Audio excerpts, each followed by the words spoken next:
नमस्कार, महा 83 डेली न्यूजमध्ये आपले सर्वांचे हार्दिक स्वागत। महाराष्ट्रामध्ये निवडणुकीचा रणसंग्राम सुरू आहे। निवडणुकीच्या या युद्धामध्ये ठाणे शहर 148 मतदारसंघ या मतदारसंघामधील महाराष्ट्र नवनिर्माण सेनेचे उमेदवार अविनाश जाधव यांनी आपला प्रचार एका आगळ्या पद्धतीने केला।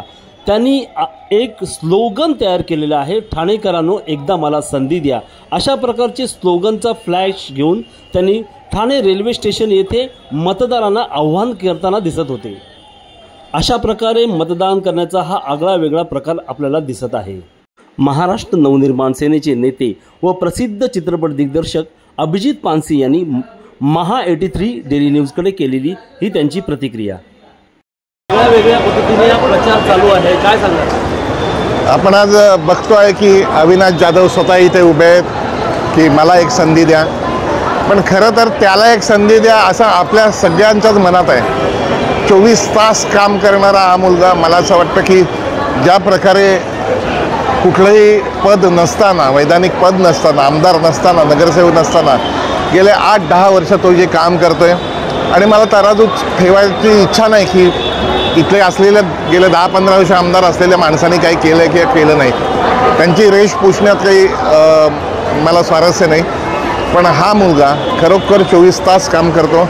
अगदी आचारसंहितेच्या काळात पण ही इथे भास्कर कॉलनीमध्ये ब्राह्मण सोसायटीच्या बाजूला तिथे सदिच्छा आणि इतर 10 ते 12 सोसायटीज आहेत, त्यांना 1.5-2 वर्ष पाणी येत नाही आहे। आपल्या इथे मूळ ठाण्यामध्ये जिथून ठाण्याची सुरुवात होते आणि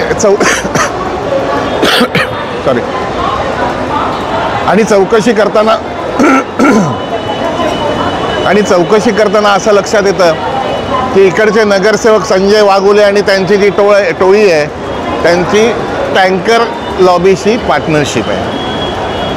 महिन्याला 60-60 हजार रुपये हे टँकरमध्ये खर्च करावा लागतो। आणि एक दिवस मी प्रचाराला जाताना मला हा विषय कळतो काय, अविनाश संध्याकाळी येतो काय, आणि गेल्या आठवड्यात बरोबर 12 दिवसापूर्वी अविनाश आयुक्तांना भेटतो, TMCत जातो, आणि आता तिथे पाण्याच्या 4 लाईन टाकल्या जातात। स्टेशनवरच्या इथला जो काही परिसर आहे, इथे एंट्री नो एंट्रीमुळे इकडच्या लोकांना आपली वाहनं लागायला 30-30 मिनटं प्रवास करावा लागतो, कारण गोखले रोडवरनं आल्यावर गावदेवीवरनं आंबेडकर पुतळा, इथून स्टेशनवरनं पुन्हा इकडे गोखले रोडच्या दिशेने हा प्रश्न आमच्यासमोर येतो। तेव्हा लगेच आम्ही प्रामाणिकपणे, केवळ काही निवडणूक आहे म्हणून नाही, प्रामाणिकपणे आम्ही पोलिसांसमोर प्रश्न मांडतो आणि लगेच 2 व्हीलरला 4 व्हीलरला U-टर्न तयार होतो। ही काही कॅम्पेनिंग नाही, हे मला असं वाटतं की अविनाशच्या रक्तामध्ये लोकांची कामं करणं आहे। आणि गेले तुम्ही जर बघत असाल तर त्याचं जेव्हा प्रचारपत्र काढत होतो तेव्हा पुस्तकच छापावं लागलं असतं। मी त्यातले प्रमुख मुद्दे आम्ही टाकलेले। कोविडच्या काळात 24/7 2 महिने 24/7 व्यवस्था देणारी संपूर्ण व्यवस्था ही अविनाश जाधवनी उभी केलेली। अनेक कामं आहेत सांगण्यासारखी, पण मला असं वाटतं की ठाणेकरांनी हे घराघरा फिरत कार्य करणाऱ्या या अविनाशला, आपल्या मुलाला आपण निवडून द्यायला पाहिजे, आपलं कर्तव्य आहे ते।